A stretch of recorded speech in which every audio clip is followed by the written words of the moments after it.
Well, hello to everybody here on the call. Welcome to our WGC USA's World Environment Day, where we will unveil our K-12 Climate Action Plan.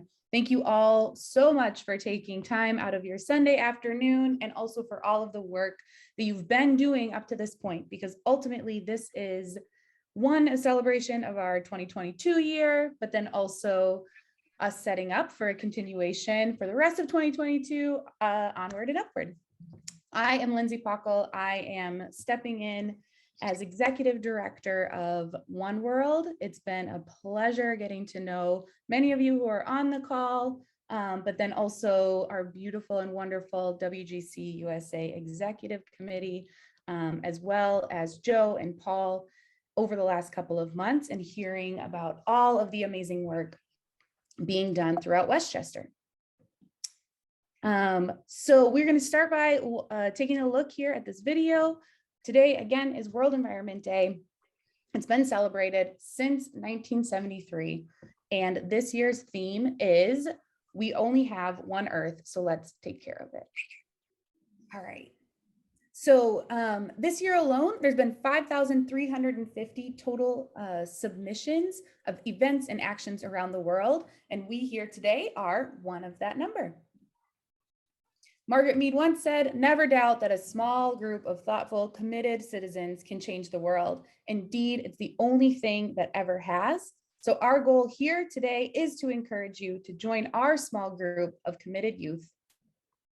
And to kick us off, if you would like to scan this QR code and go ahead and fill in your details, we will be sure to keep you updated on all of the events and workings of Greene County, USA. And then also in your calendar, go ahead and mark down June 28th at 8 p.m. as our official kickoff for the coming school year. And with that, I'm going to turn it over to Sophia, who will walk you through the agenda and a bit of an introduction. Hi, I'm Sophia Alexandru. I'm part of the WG USA Executive Committee. So here for our agenda, we just doing opening remarks. Later, we're going to have some keynote speakers like George Latimer and Peter McCart. We're going to look at some school and Westchester CAC presentations, and then we're going to say goodbye. Ultimately, the goal of Westchester Greene County, USA is to have every school in Westchester be climate neutral by 2024, be 50% net zero by 2030, and 100% net zero by 2045. So that's going to be something that's going to be reiterated throughout this conference. You go to the next slide. So just to get a little more context as to what our K-12 Climate Action Plan is and what Westchester Greene County, USA is moving towards, we made this little video with the county. Would you like to play? My name is Sophia Alexandru. I go to White Plains High School. My name is Rita Iyengar. I'm a senior at Scarsdale High School. I'm Isabella Jabor, and I'm a sophomore at Edgemont Junior Senior High School, and we're talking about how you can implement Westchester Greene County, USA in your schools. Westchester Greene County, USA is a coalition of students from schools all across Westchester who meet a few times a month to try to implement our K-12 Climate Action Plan into their schools with the goal of having Westchester County become climate neutral all across the county. My generation as individuals are definitely concerned with what they've seen on the news and what they've read and what they've learned even in like environmental science classes. We kind of wanted to do something locally in Westchester and actually having an impact in our everyday schools, because yes, legislation is important, but schools is one part of that have a big impact to their carbon emissions. I definitely feel like my peers do want to do something. They just don't really know where to start, and that's why I feel like by creating Westchester Greene County, USA, it's a way that they can take leadership in their own schools, in their own communities. Westchester County is very willing to listen to its young people, because ultimately if we are successful, this would be something that was spearheaded by a group of young people. And I hope that kind of sends the message to a lot of other counties across the country. What the dual pledge is, you'll measure our carbon footprint. You want to be at carbon neutral by 2024. Then eventually you want to get net zero by 2030, 50%, and then by 2045, you want to be completely net zero. For example, a short-term reduction plan would be replacing plastic forks to biodegradable forks, and then a long-term reduction plan would be having solar panels or electric presses. And then you go into your offset step, which is when you compensate for the emissions that you were unable to reduce. And you do this through UNFCCC projects for developing countries overseas. We have participated and led climate conferences, like virtual climate summits, where we brought together different environmental groups and different environmental clubs from different schools in Westchester. It's really great to work with some of my peers in my school and my school's environmental club to really show the school administrators that we want to see change in my personal respective school. The incoming freshmen and even younger people than that who are like in the middle school and 8th grade also are updated, also know what's going on, and so that when they reach the high school, they're able to work towards this goal. Having our county support for our group is really helpful. It definitely gives our goal and our program a lot more credibility. One particular group or one particular person cannot solve this problem, that we all have to unite. To learn more about Westchester Green County USA and to hopefully join our group, please visit greencountyyusa.org. Think global, act local.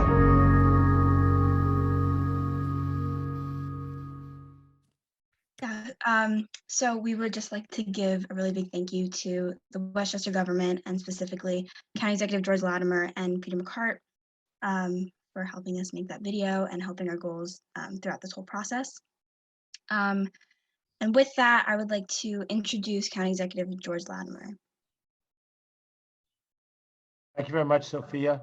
It's an honor to be here along with Peter McCart as representatives of the county administration. And I want to give a shout out to Joe Carvin for the outstanding leadership that he's shown on this issue and helping to engage the county on this. And also our good friend Marty Rogowski, whom I served with as a fellow county legislator years ago, who has also been alongside with Joe, a strong advocate. We know that the environmental protection of this earth, the one earth that you allude to in the theme of this conference, is critical. And unfortunately, because it is not the immediate reality of our everyday life, we don't look up and see an orange sky or the sun doesn't go down, people don't see the urgency. But I'm encouraged by the fact that those of you who are young and active in your high schools do see the urgency, and you have that energy and that optimism that comes with youth to really try to tackle this with concrete ideas, things that will measurably improve our carbon footprint and get us to where we need to go as each of these years pass by.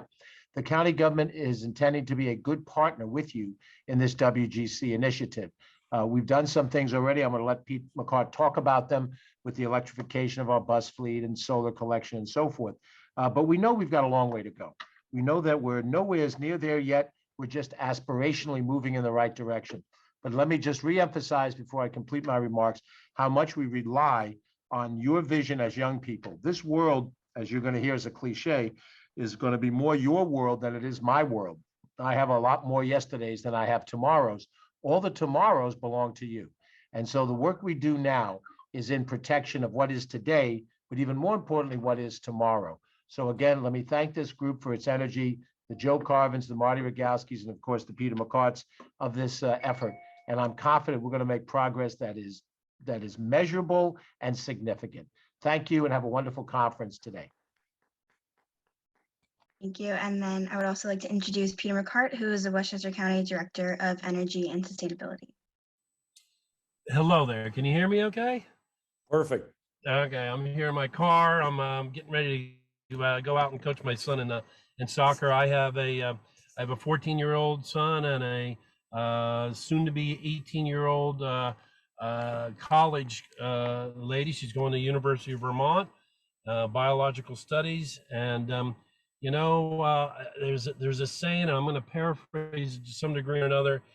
The actions of a great civilization are measured by the fact that we plant trees and we take care of the future for those that are going to really enjoy the things that we do. And I feel the weight on my shoulders because of my own kids. It's really why I got involved with this. I've been in the space for 15, 20 years, but you know, so the county is really, you know, thankfully here in New York State and the county and many of the other municipalities, we have elected officials that get it. We're on a good path. We're on a good track, and you know, policies make a difference, but it's the small actions of all the citizens that build up. And you know, my first task, number one, is to green up as much as possible the Westchester County government. That's the electrification of our fleet. We are really fast tracking that. We are way ahead of any county in New York State and almost the entire country, except for California, quite frankly. Electrifying our fleet is a key component. Transportation takes up over a third and far over a third of our carbon footprint here in Westchester County. Not some of it's certainly out of our control because of the highways that pass through our county on the way to New York or wherever. But that's a key component of it. George mentioned the buses. We have electric buses. We have many the electric kind of plug-in electric hybrid buses. We have about 150 of those. But we also have 6 full electric buses, and we're waiting delivery for another 6. And we're far above any other county and on that. And I've been very helpful with a group called Mothers Out Front on the electrification of school buses, and helping to make sure that it's, we don't have a lot of purview over the school systems, of course, you know, separation there. But I've been, as much as I can, been very helpful to get the electrification of our school buses. It just makes so much sense. But it's also energy efficiencies and you know, adding a major portfolio of solar, renewable energy to our mix of our energy use. And we use a lot of electricity. We're in charge of all the sewage. We're also in charge of potable water to a degree. You know, the sewage system alone takes a huge amount of electricity.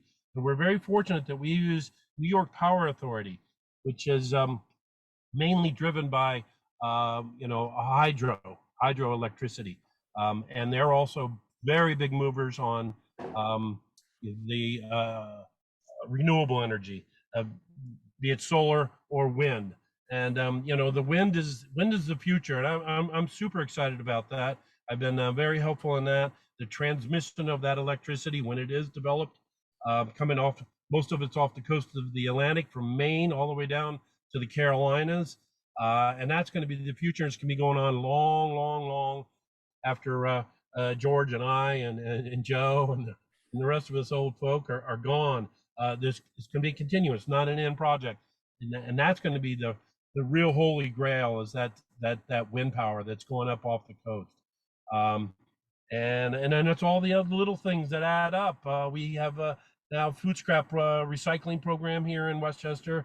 It's one of the leaders, and nobody else is doing it the way we are doing it here in Westchester.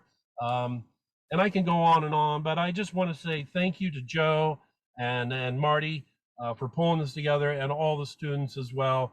Paul's obviously a really good friend of mine.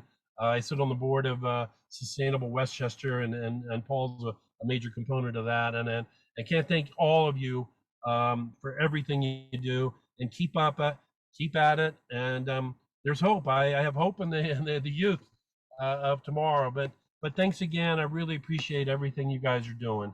And I could go on and talking about this, and I'll be open for questions. I do have to get to my soccer game, but I'm going to leave my email in the chat, and I look forward to watching the replay of this later. But these guys know how to get a hold of me anytime. Peter, thank you very much. Thank you, Peter. Thank you. All right. Okay, next we have Simon Skolnick, who is president of New York State Association of Conservation Commissions.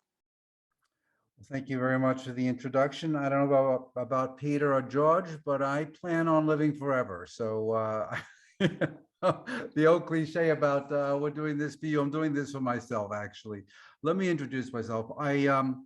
My name is Simon Skolnick. I live in Katona, which is part of the town of Bedford, which is in northern Westchester. I'm speaking to you today with one of my hats. I'm the president of the New York State Association of Conservation Commissions. You'll learn more about what a Conservation Advisory Commission is. That's short for CAC. Later on in this program.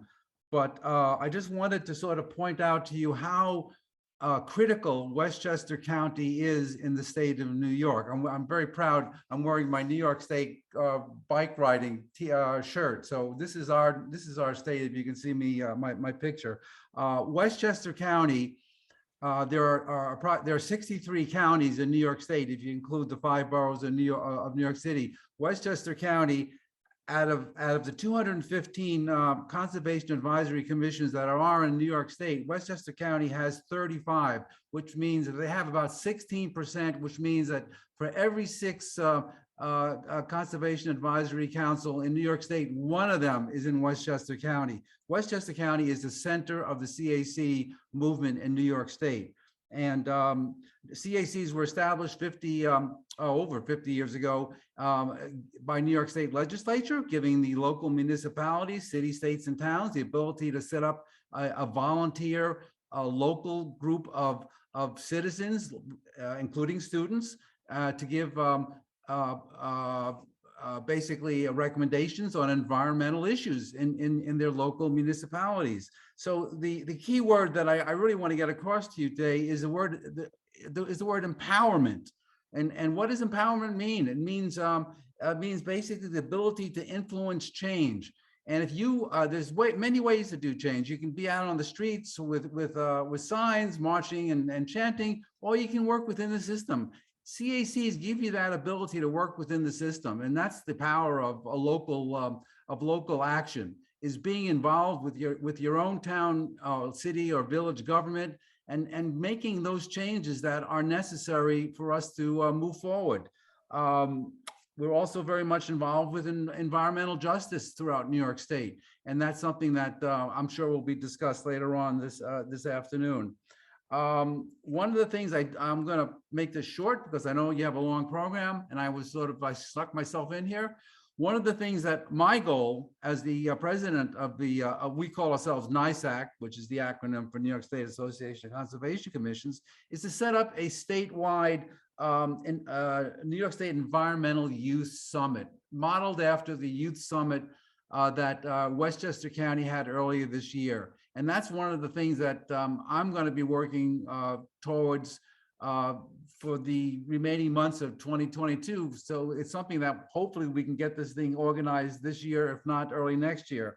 And that's one of the things I really would like this group to be a spearhead on, is not only getting Westchester County students involved, but getting New York State students involved. And that really involves sharing information. And that's what this type of summit would accomplish. So I'm going to end it by just saying that I put my email address in chat. And if you have any questions or want any further information, please contact me. And I really wish you all great success. And I think this is a great first step forward, and I appreciate you having invited me to speak. So thank you very much. Thank you, Simon. Thanks very much. All right, thank you for that. Next, we have a video from the UNFCCC from Miguel Gonzalez, who's program officer at the UNFCCC. Hello, my name is Miguel Naranjo, and I work for the UNFCCC Secretariat, also known as UN Climate Change. Some of you might know us. We are the organization within the United Nations system that leads the response on climate change. You may have heard about our big meetings that happen every year. Everybody knows them as the COPs, the Conference of the Parties. And this is where governments come together to try to agree on the common response to climate change. Now, one of the activities that the Secretariat has is to promote action by everybody around the world on climate change. We do so through different pieces of work. One of them is the Climate Neutral Now initiative.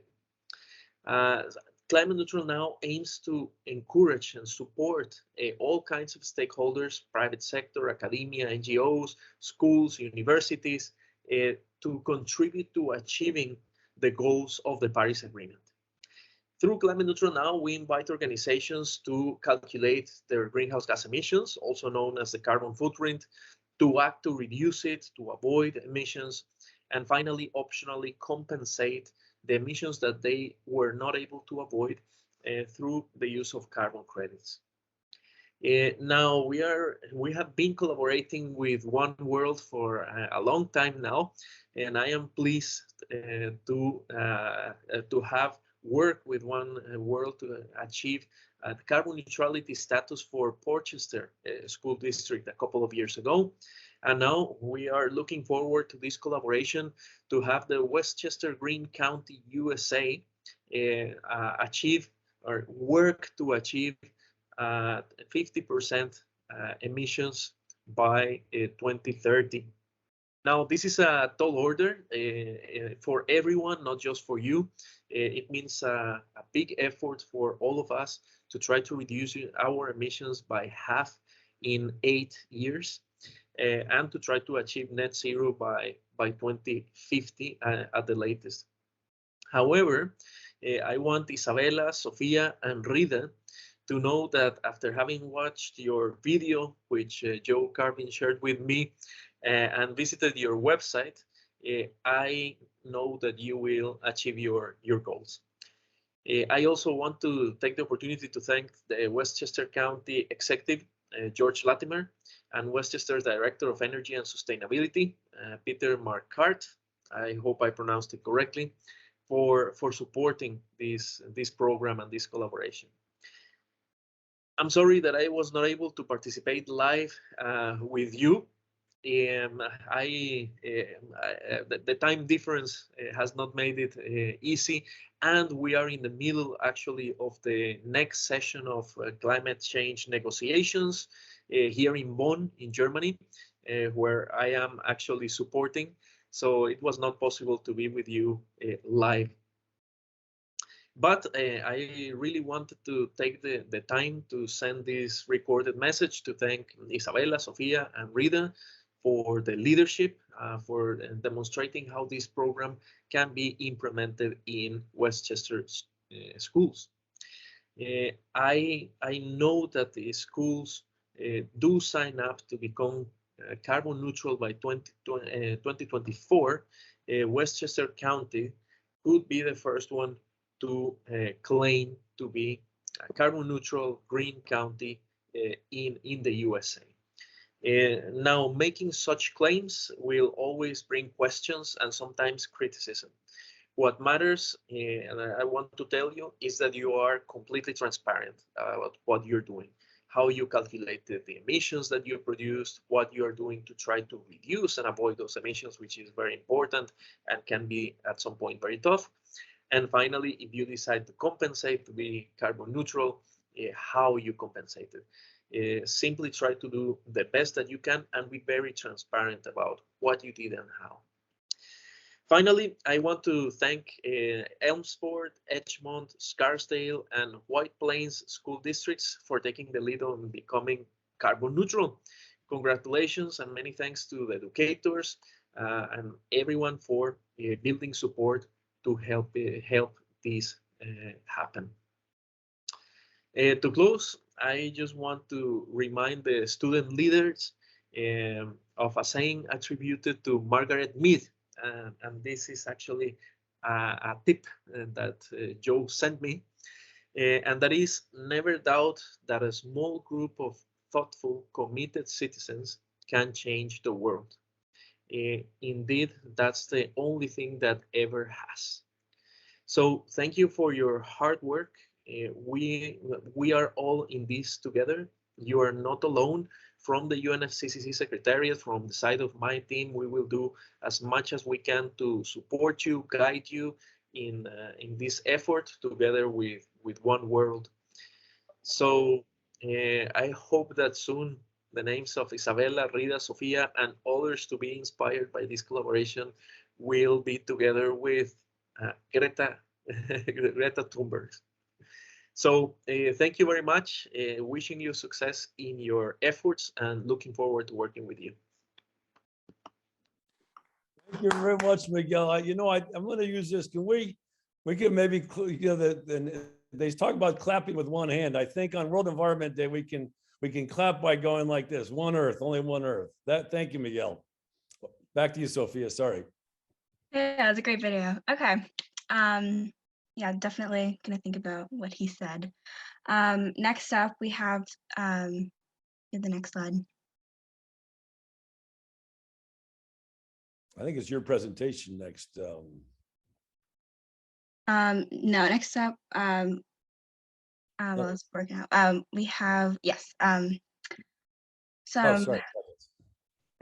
words of support from the K-12 Climate Action Plan from Laura Shifter, who's a senior fellow at Aspen Institute, leading to the creation of the K-12 Climate Action Plan. Hi, I'm Laura Shifter. Who are you? Izzy. And who are you? Fia. And I am leading the K-12 Climate Action work with the Aspen Institute. We are so excited to be here today to deliver a message for the Westchester, Greene County, USA conference. And we've been told about the K-12 Climate Action Plan that you all are releasing today. And these guys are pretty excited. What are you excited about, guys? The electric school buses. Yes, we're very excited to hear about the electric school buses, the solar panels that you're working to get, and everything that you're doing with students leading the charge to think globally and act locally. I'm in the climate fight for these guys, so we are just really happy to see all the work that you're doing, and we want to say keep it up. What do you guys want to say? Keep it up. Thank you. Thank you, Laura. Thanks very much. Thank you. All right. Okay. Next up, we have a presentation from our Westchester Greene County Executive Council to give you a little more context as to what the K-12 Climate Action Plan actually is, because we keep mentioning it, but we haven't actually fully explained what it is. Lindsay, do you have the presentation? I do not. Do you have it pulled up? Yes, I do. Okay, I can share my screen.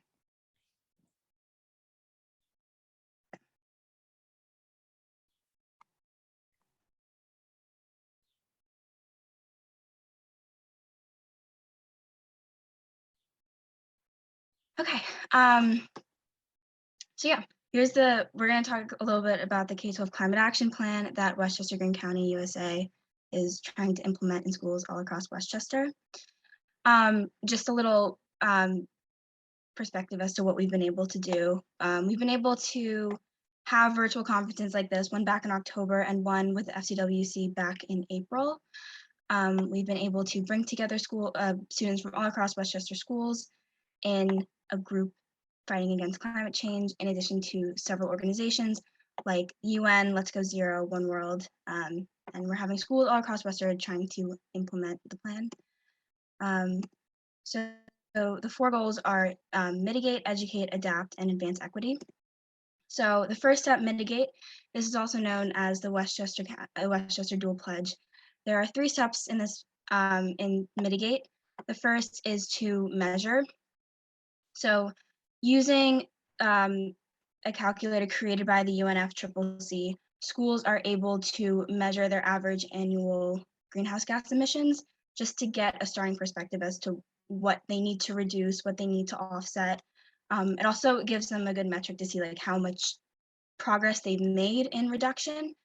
The next step is reduction. So this can be short-term plans like food waste projects, LED light bulbs, things like that. Also long-term reduction plans, which is ultimately what I would say one of the most important parts of this step, like renewable energy investment. The next step is to offset. So what that means is investment in green projects in developing countries that will allow these countries to economically develop without contributing to global emissions.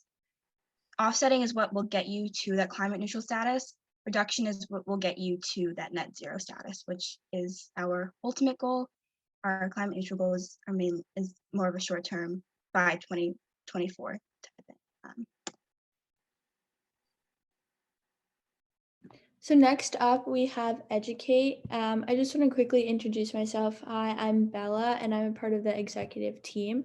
And so, as Sophia mentioned, measuring your carbon footprint in schools is super important.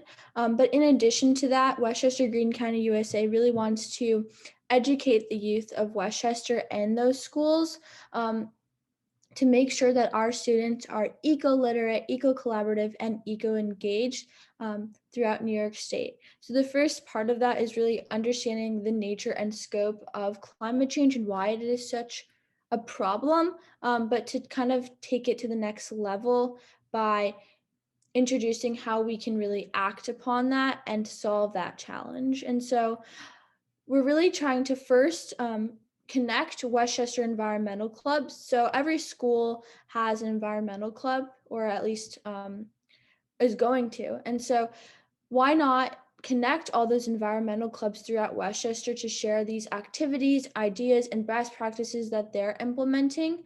In addition to that, in schools, there's environmental classes being taught in schools, such as AP Environmental Science. And so there are environmental educators as well. So we're trying to connect those environmental educators and those clubs and to kind of build a database on all those people to stay connected and to share best practices, not only at the high school level, but at the elementary and middle school level, and to really try and include a climate curriculum as well. And so we're just really trying to help Westchester youth to build this idea of having global competence. And with that, that's why we think it's super important to be conversant with the Conference of Parties, which is COPE, which is run by UNFCCC, as we heard before, and just to really stay updated on what's happening. And that's why we're holding conferences such as this and such as the two previous one that we've had. And we're going to definitely hold more. So make sure to stay up in touch with that.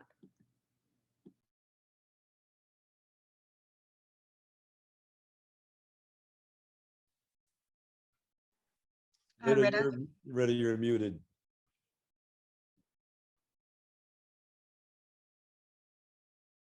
We can't hear you.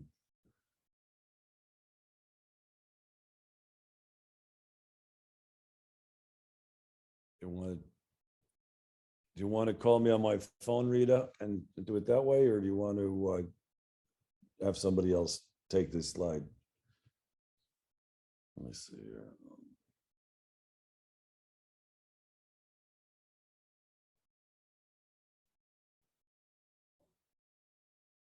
Hi. Okay, I think, Rita, we're going to have to just move along, if it's okay, with our technical difficulties. Isabel, you want to take the next slide? Yeah, sure. So Sorry the about next that. step after educate is to adapt. And that's where this phrase, think global, act global, comes together. So we're not only trying to bring environmental clubs together, we want to bring the schools with the sustainability committees. So as mentioned before, almost every town in Westchester has a sustainability committee. It's called a CAC, and we'll hear from some of those in the conference and what they've been doing. But these CACs, we really want to try and coordinate them with the efforts that are being done at each respective school in Westchester. And this will just kind of match us and understand like what those committees are doing and what the schools are doing to become more resilient and just coordinate our efforts together. And for example, we would like to encourage these schools and sustainability committees to hold annual conferences to share best practices and to really come together in the fight of climate change instead of acting separately. And I think the best way to really understand this is to actually hear from each CIC and what they're doing. So I'll leave it up to that. And then I think next we have advance equity.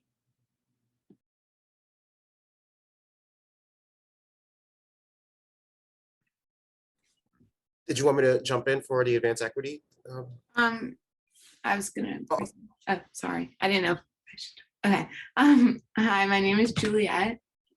And so to advance equity, we're trying to go beyond just focusing on just our schools. And once we're carbon neutral, we're gonna take a step beyond that and like think locally, but also globally to get funding for underserved schools who don't have the means to implement more sustainable practices. So we're gonna help schools in underserved communities in Westchester secure their fair share of a $19 million funding from NYSERDA. And we're gonna promote climate justice internships and promote cross-border green support via the UNFCCC offsets. And this would be by channeling investment from Westchester communities that have a lot of resources to countries with far, far lower income per capita. And this is one of the principal declarations to come out of COP26. All right, and that is our K-12 climate action plan. So easiest way to remember is just to mitigate, educate, adapt, and advance equity. And yeah. All right.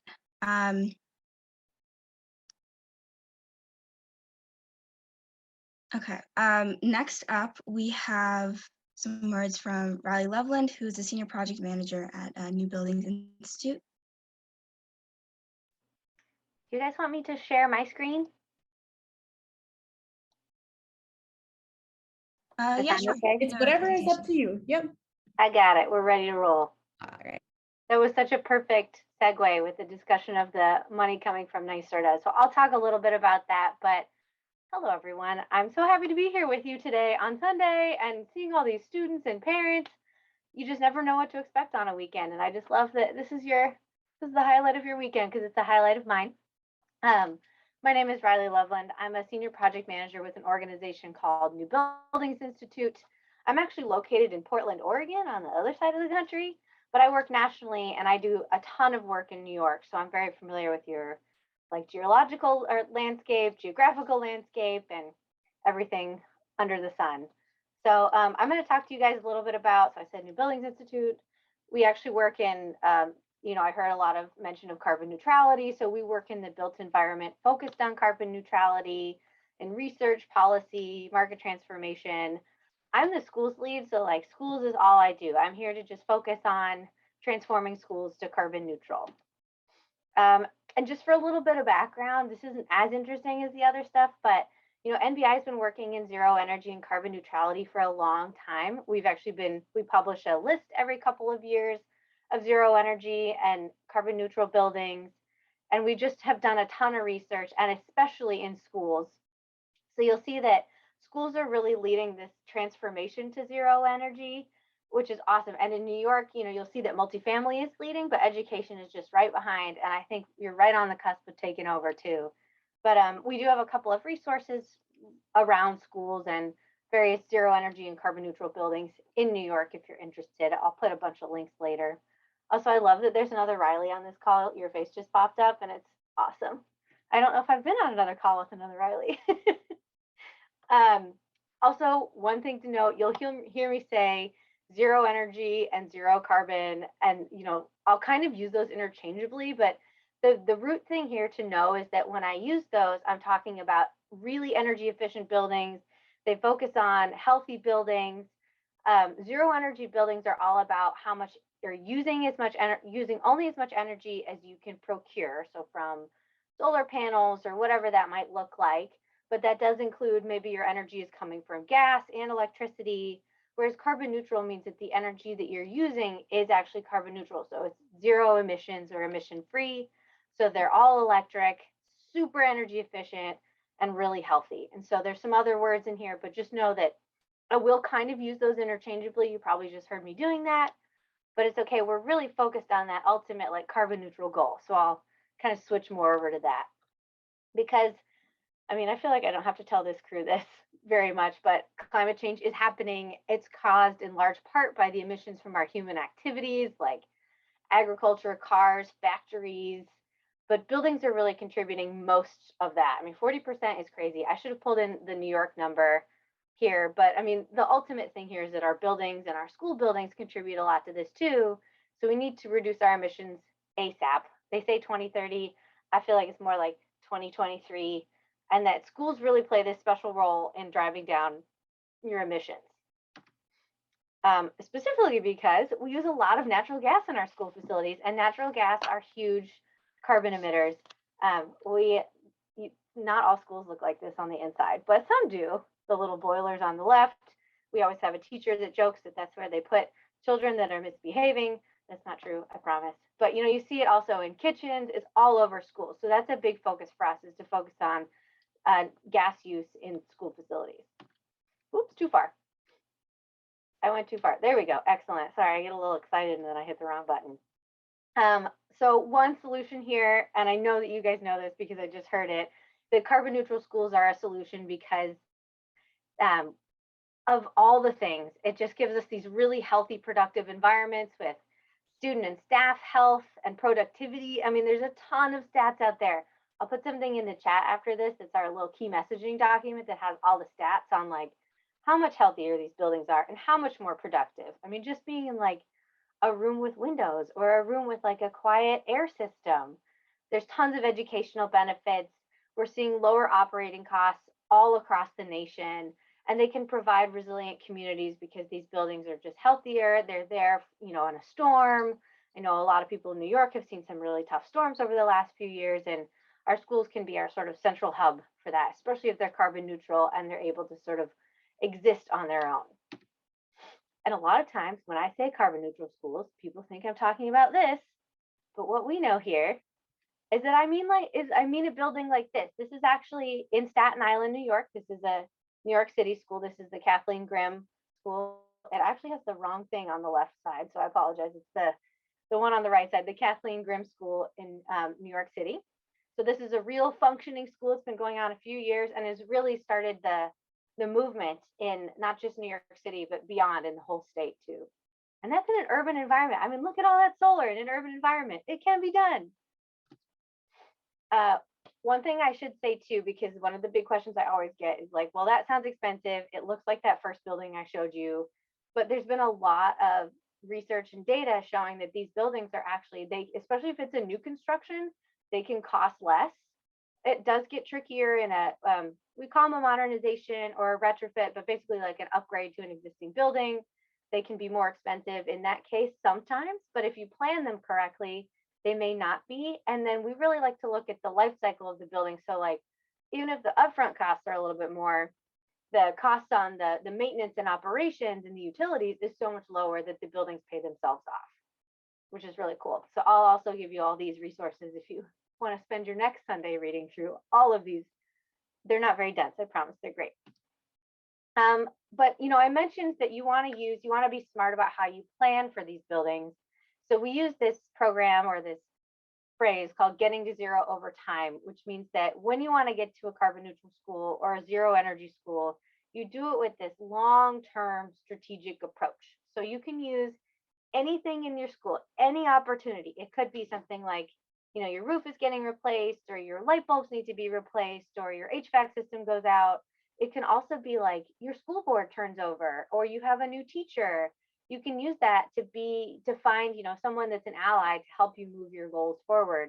Because what we want to do is we want to set these measurable goals, and I'll kind of show what those are. That's a little bit of a longer conversation, but you really want to set these goals around energy and carbon, and then leverage every opportunity. So again, it's like your LED lights go out, or your lights go out, it's time for some LEDs, things like that. Every little thing that you do makes a difference. So, you know, if you're a student, or if you're a teacher, or if you're just a school advocate, if you see something happening in your school, or if there's a big modernization program going on, this is your opportunity to really push for getting to zero over time. And I will tell you, students on the call, you all are the most impactful voice out there.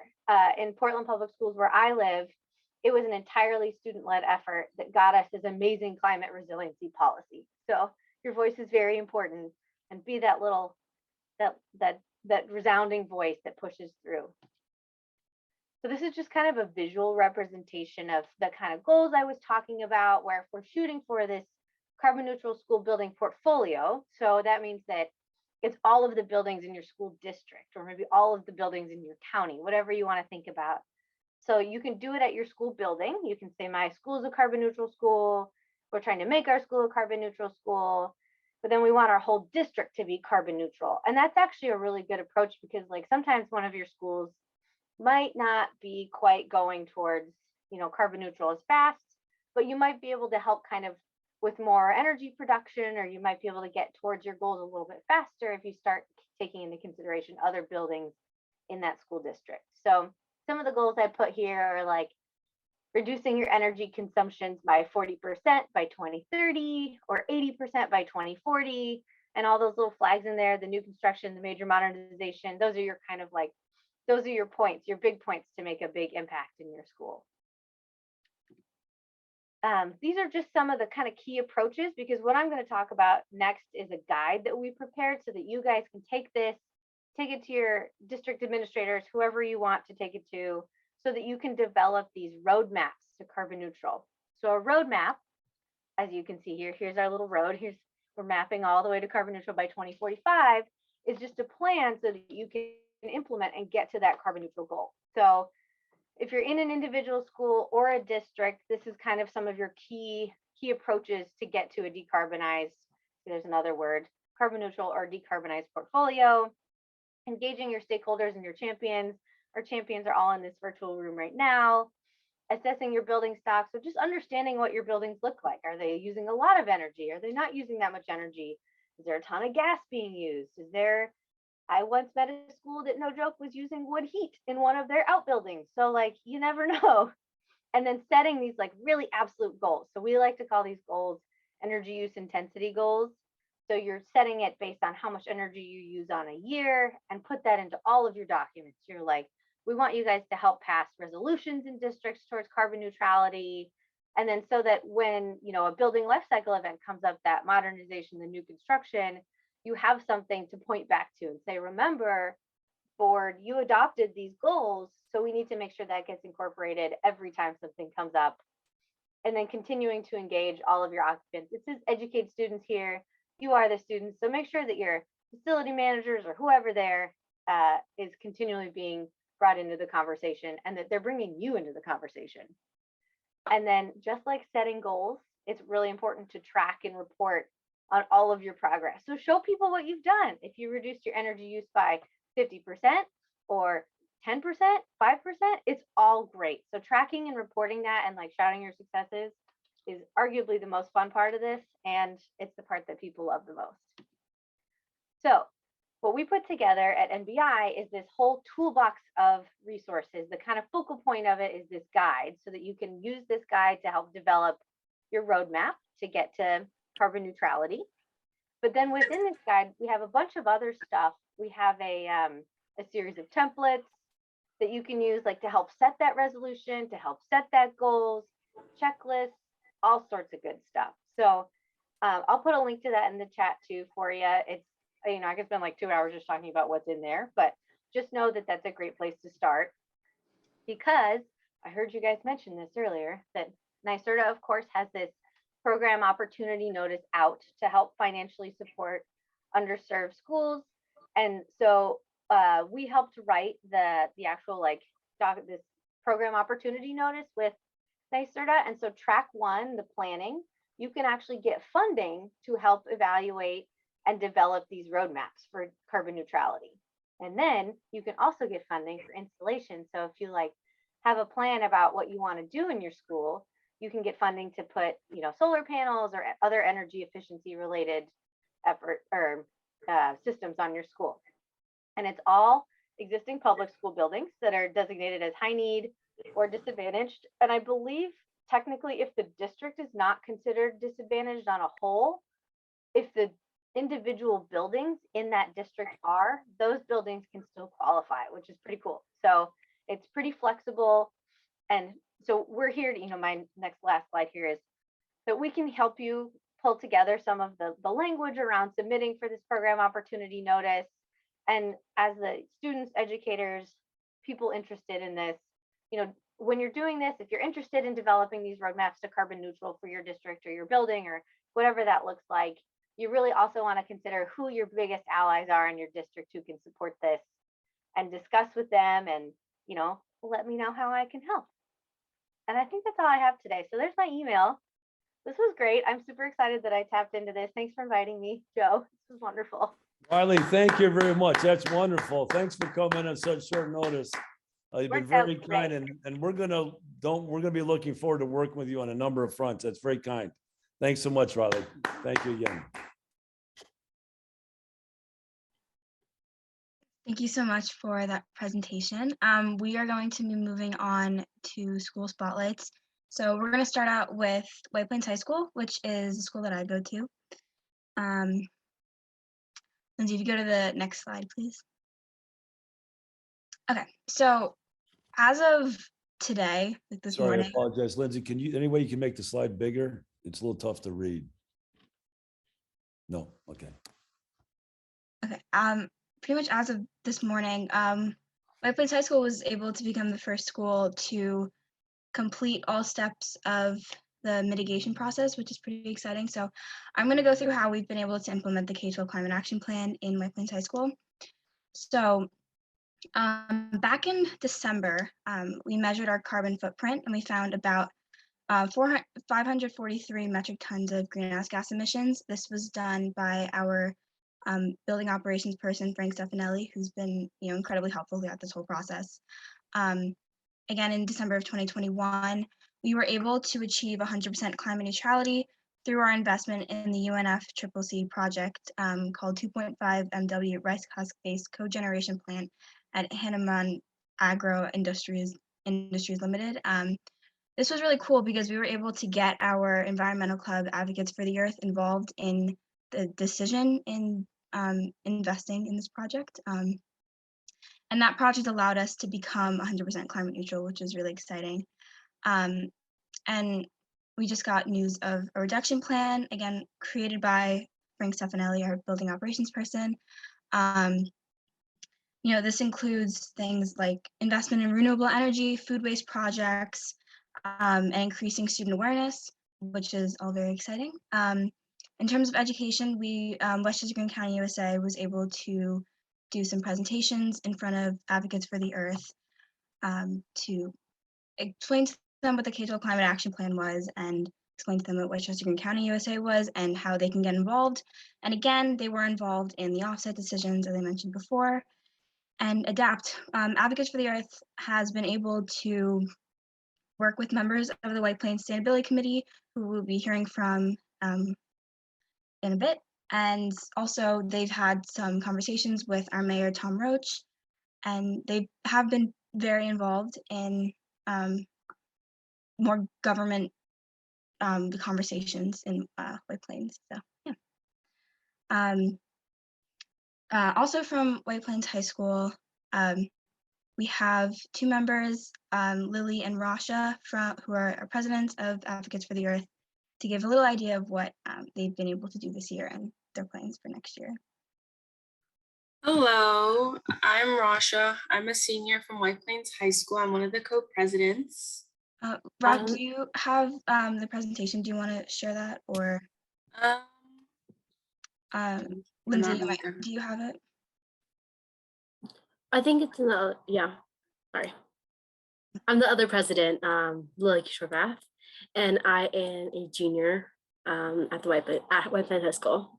So we just have some pictures of previous events that we've put on this year. And on the next slide, we have our mission statement. So if Lily, you want to see it?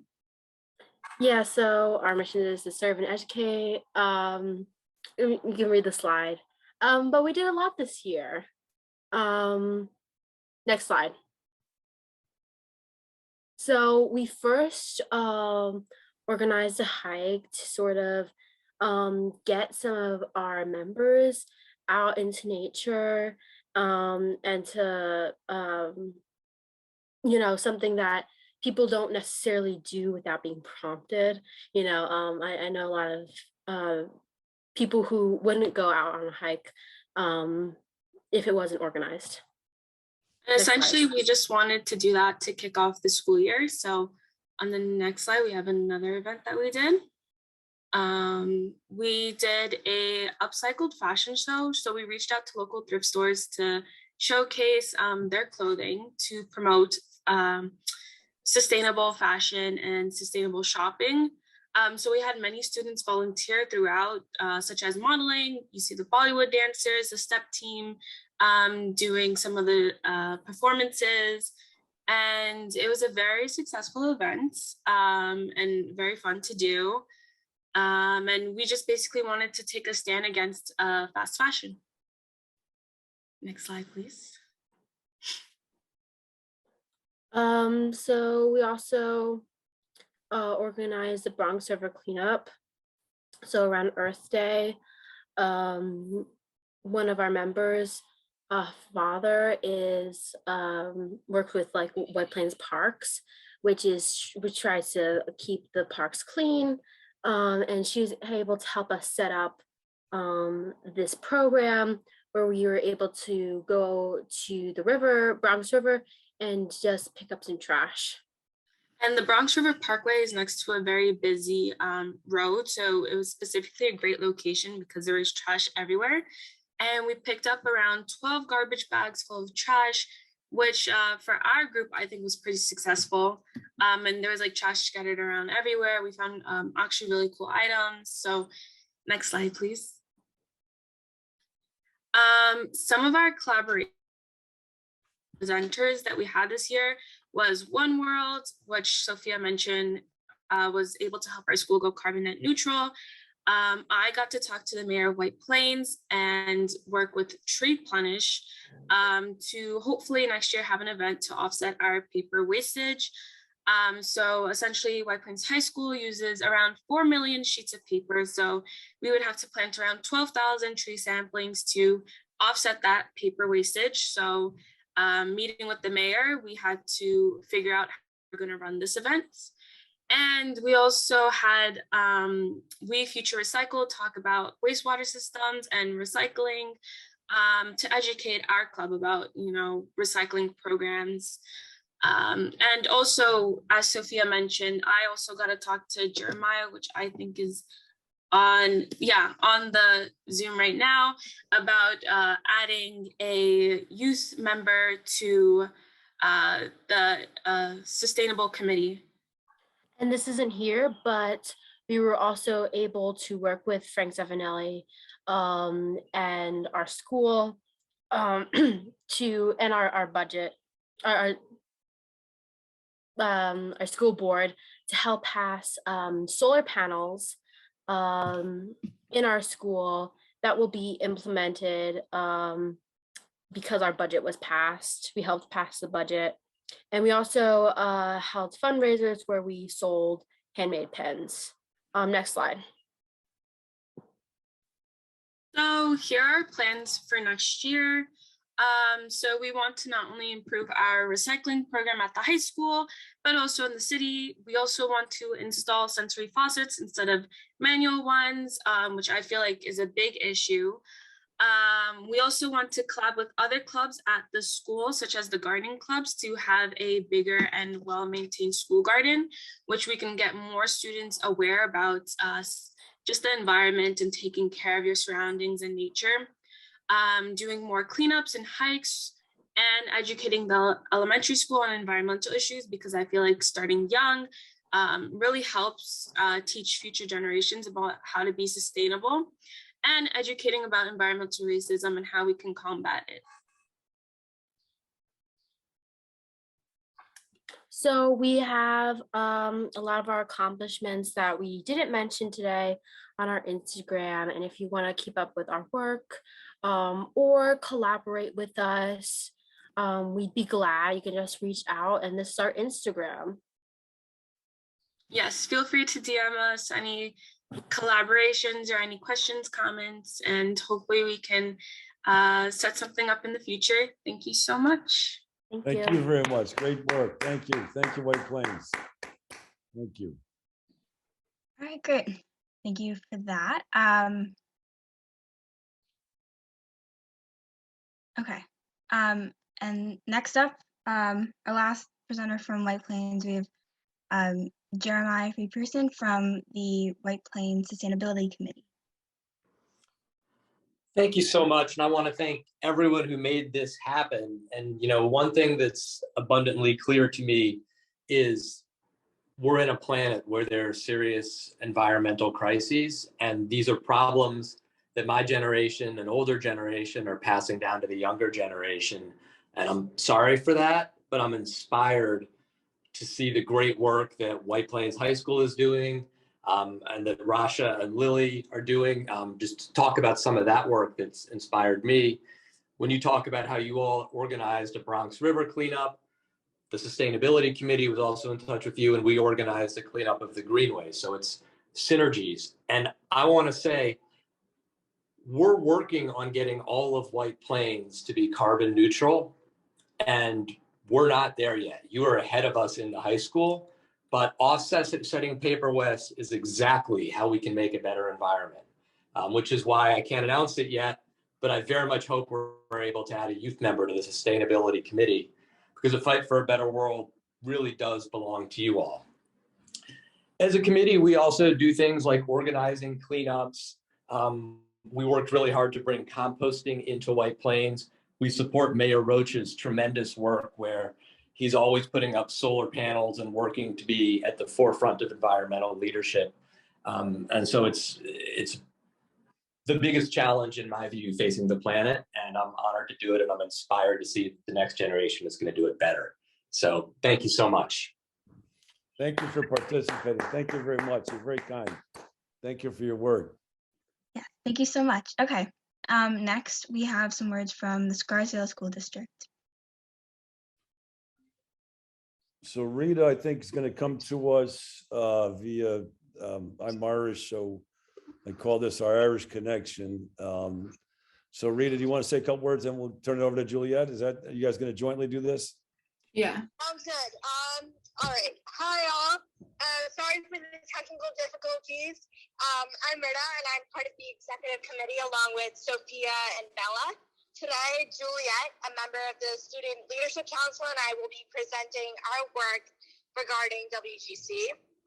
And in terms of Scarsdale's progress on the dual pledge, we have started the process of mitigation. So far we have calculated 1,367 metric tons by using the data from our district's utility bill and heating bill. And using the data from the utility bill was a straightforward process. But in terms of the heating bill, we had to change the units from therms to kilowatts per hour, which is how we found out how much we produce district-wide. We are currently conversing with the environmental club called Project Green on potential projects we can implement regarding short-term and long-term reduction plans, such as having, as mentioned in the video earlier, biodegradable forks, and electric school buses and solar panels as long-term reduction plans. And in terms of education or educate, we have environmental classes, but Juliet and I hope that we can also include an environmental curriculum for elementary and middle school students as they too need to become eco-literate. And we hope that can be implemented in the future. And I'll pass it on to Juliet. Thanks, Rita. We're trying to get a lot more student representation on the various sustainability committees in Scarsdale, such as the Municipal Sustainability Committee, as well as the District Sustainability Committee. And right now it's just composed of teachers or parents, and having student voices, we think, would really help progress their efforts, because as of now, it's pretty stagnant and we hope to move it along faster. And more about education. It's just extremely important to integrate environmental curriculum into the standard curriculum, because this is something that everyone on this call is so passionate about, but it's difficult to take action when you don't have the proper foundation, which is the environmental education. So addressing that and presenting to our school will hopefully help with that. Wonderful. Juliet and Rita, thank you so much. Great job. And Rita, very good use of the Irish connection. All right. Hi, everyone. Oh, sorry. You're good. I go to Edgemont Junior Senior High School, and so I have already met with my school's principal and worked with the building personnel that work at the Edgemont School District to measure our carbon footprint. And so we have found that the 3 schools that make up Edgemont School District, the junior senior high school and the 2 elementary schools, have a total of 1,763 metric tons of greenhouse gas emissions. So once we took that first step in measuring the amount of carbon that we're emitting, now we're going to work on reduction plans and offsetting plans. So to really make up for those carbon emissions, as well as to prevent any in the long term. And so that's how we're working with the principal at my school. And we're going to partner with the Edgemont Environmental Club to help really involve the school in this process. And so that's something I really recommend doing if you're trying to implement this in your school, is to really work with the environmental clubs to show that there's a lot of support for this. In terms of ADAPT, we're also trying to coordinate Edgemont with the Greenberg's CAC, which is the Sustainability Committee. And we actually have a senior from Edgemont High School who's a member of that, and her name is Stephanie, and she's going to share her experience working on that Sustainability Committee for Greenberg now. Hi, thank you. My name is Stephanie Kornberg. I'm a graduating senior from Edgemont Junior Senior High School and an incoming freshman at Temple University. So let me just share my screen. Okay, can you all see this? Yep. Okay, perfect. So as of right now, I'm a student member of the CAC, as I did join as I was 17 and I wasn't 18, but we'll see in the future if I will be a voting member or not, depending on how my time works in college and all that. But for right now, I'm still sitting as a student member. Okay, so what exactly is the CAC? So the CAC stands for Conservation Action Committee and is also known as Conservation Advisory Councils or Conservation Boards, so CBs or also CACs. So it basically consists of 3 to 10 voting members that are residents of that specific zone and are appointed by local legislation. And CAC members are essential to local governments, zoning boards, and appealing boards towards their local communities.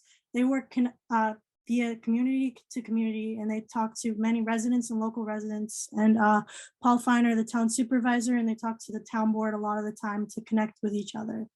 So under the town code, the CAC advises the town board and other boards of the town, as long as town officials, on the environmental matters as they relate to town and its residents.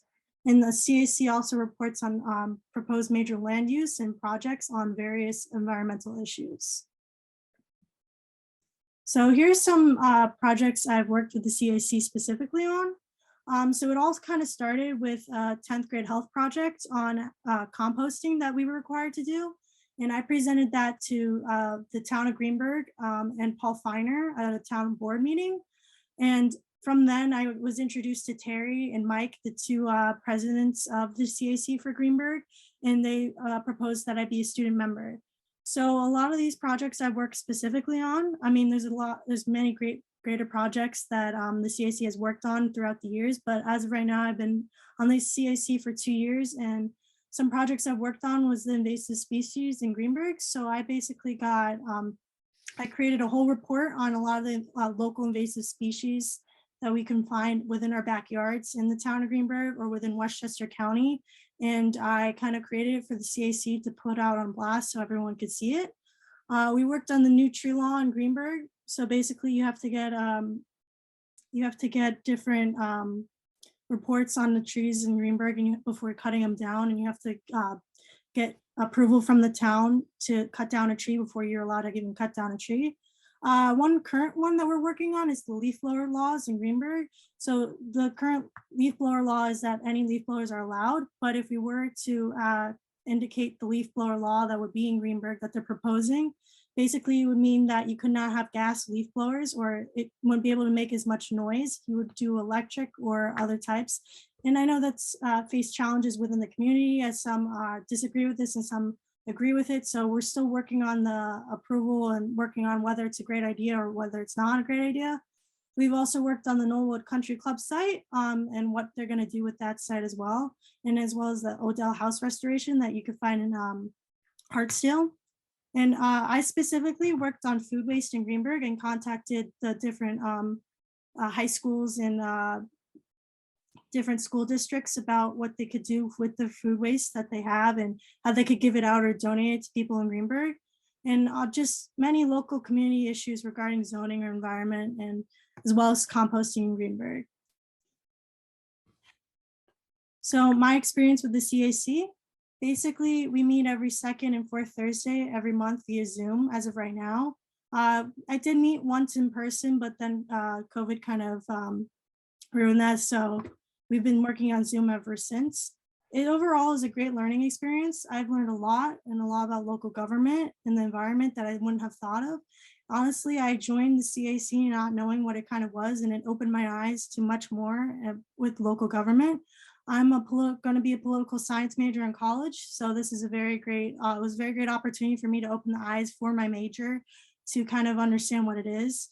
It's also helped with my AP Environmental Studies classes, along with other science and history classes at school, because I know a lot of, especially on my AP test that I just took for my environmental class, a lot of the questions regarding APs was on, I talked about with the CAC, or the CAC has brought up in other types. And it's also created a lot of scholarship opportunities for me with high school and in college.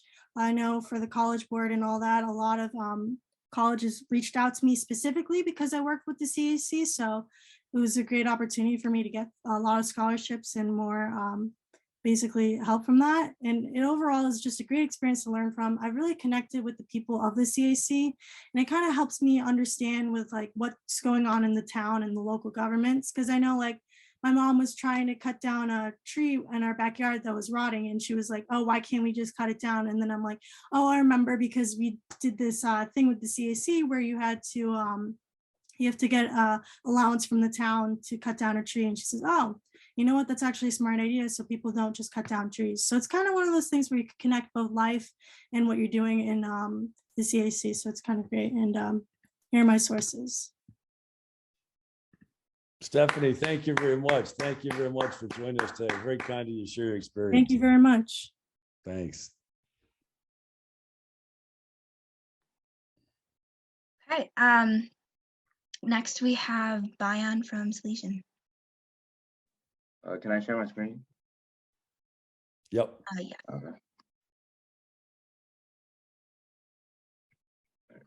Everyone can see it? Yep. All right. Hello, everyone. My name is Bion. I'm a junior at Salesian High School in New Rochelle. And earlier this year, I started the Green Club at my school. And the first thing we did using the carbon calculator provided by UNICEF is we established our carbon footprint. You can see here the major contributors to our greenhouse gases, the major ones being our heating oils and electricity. And our total greenhouse gas emissions ended up being around 472 tons. So with that information, we implemented actions to reduce these greenhouse gas emissions. It's just like simple, easy, immediate steps to reducing these greenhouse gas emissions. The first one being we place recycling bins in every classroom in the hallways for paper and plastic for the kids to properly recycle. We reduced the consumption of plastic water bottles by selling reusable water bottles for students in our student lobby, and just introducing purified water filling stations throughout the school.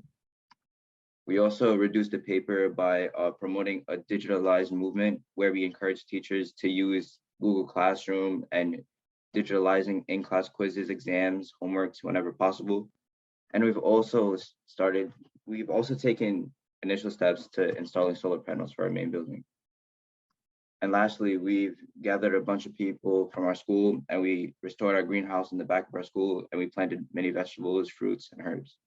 So yeah, thank you. Brian, thanks very much. And again, I've asked Brian to present. As you see, there was no environmental club at his school, so he started it and moved forward and applied the Westchester Green County USA Action Plan. Great work, Brian. Thank you so much for sharing. Right, and next we have Riley Hester from the Pound Ridge CAC.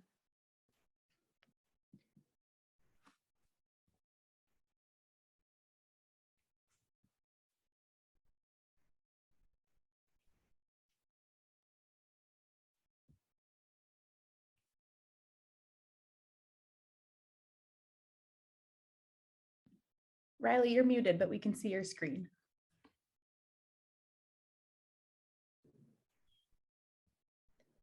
Wait, that's weird. It's not letting me talk when I share my screen. No worries. I'll share my screen. I have your presentation pulled up. Even better. Okay, thank you. There's always a solution here, Riley. Westchester Green County USA only have solutions.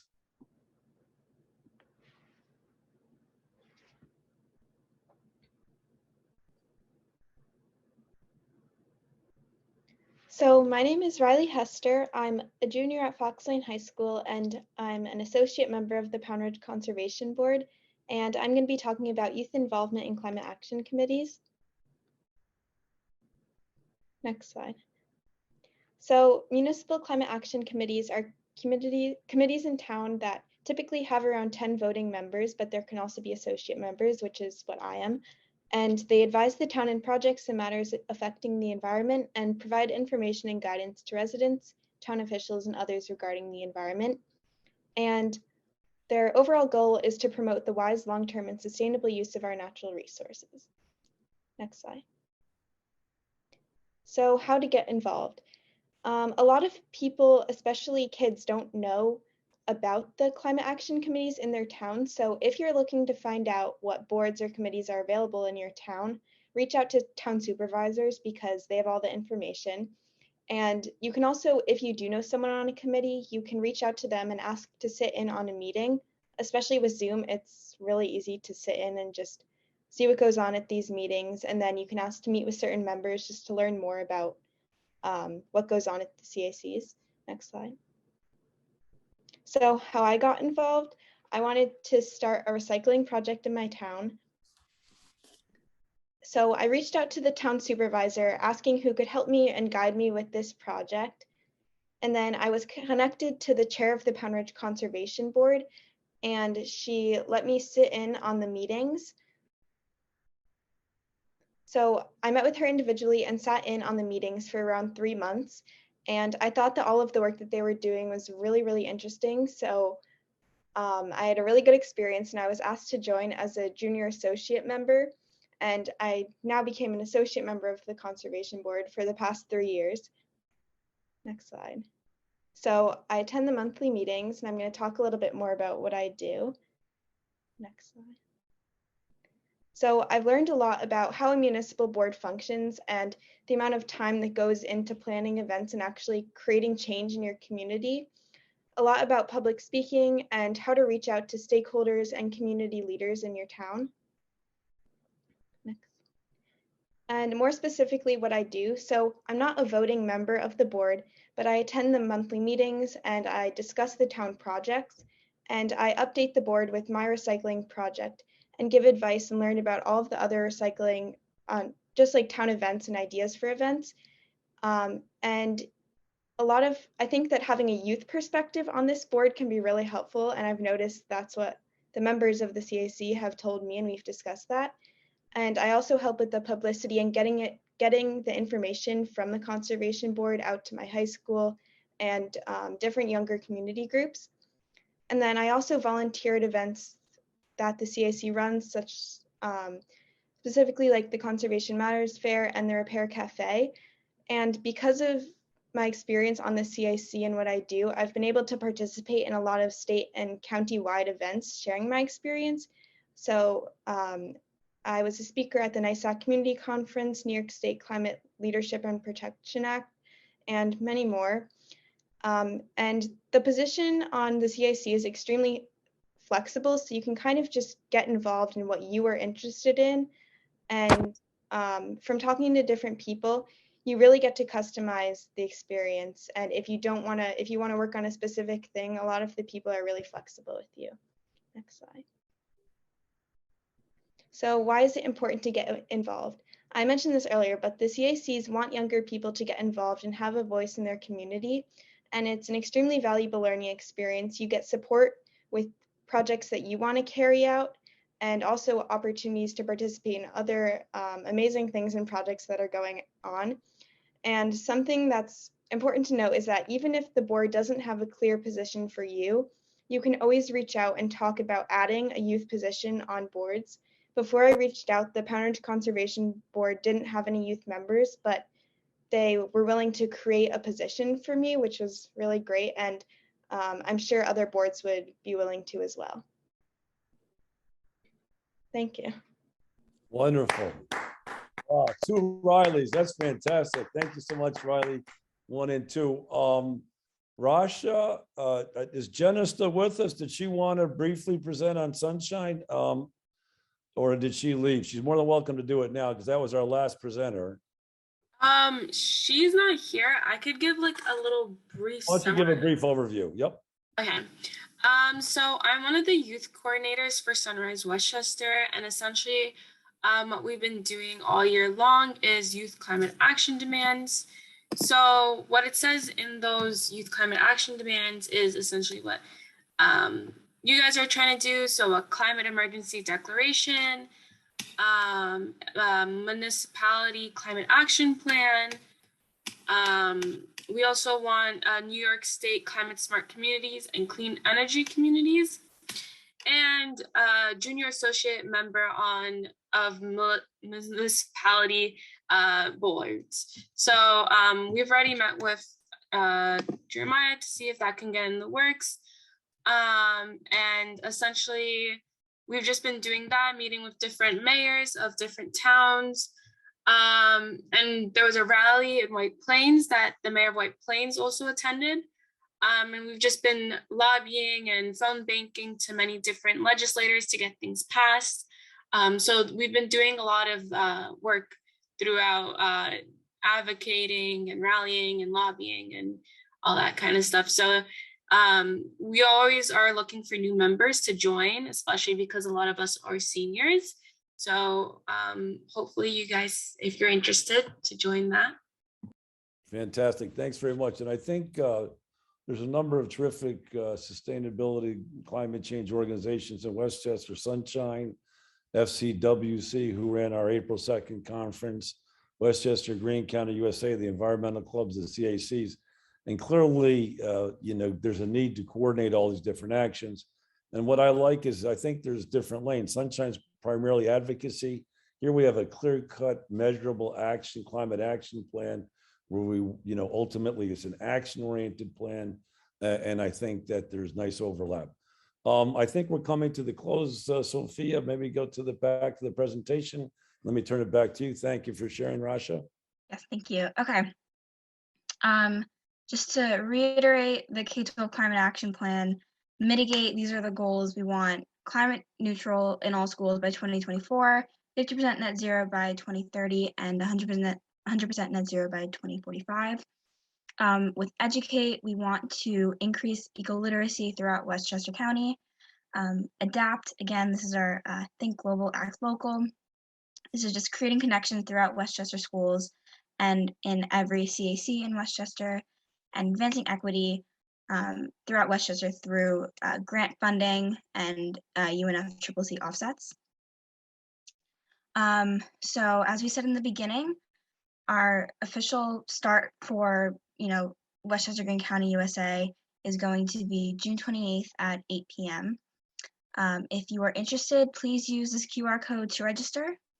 And yeah, thank you so much for coming. these types of conferences are super important. And yeah, good job, everyone. Well, I gotta say, we started off with one finger, and we said 4:30 to 6. We're right on target, but I would not forgive myself if I didn't offer Paul Presandura an opportunity. He's been our top youth advisor. He's been instrumental to everything we've been doing. And Paul, I was wondering if you could say a few words for our friends. I just want to say, Environment Day. I would just say, like, the people on this Zoom call, you're the real leaders. That's going to help make the change. You got to be bold. You got to know what needs to be done from a backing of a scientific standpoint and just push forward. It doesn't matter who gets upset, what you're saying needs to be done, because this is the planet that you're going to be living on for the next, for the next, for how long longer you're be on, we're going to need to all work together for the next generation, at least, to make sure that you are all well equipped with what needs to be done as environmental stewards, regardless of the professional journeys that you all embark on.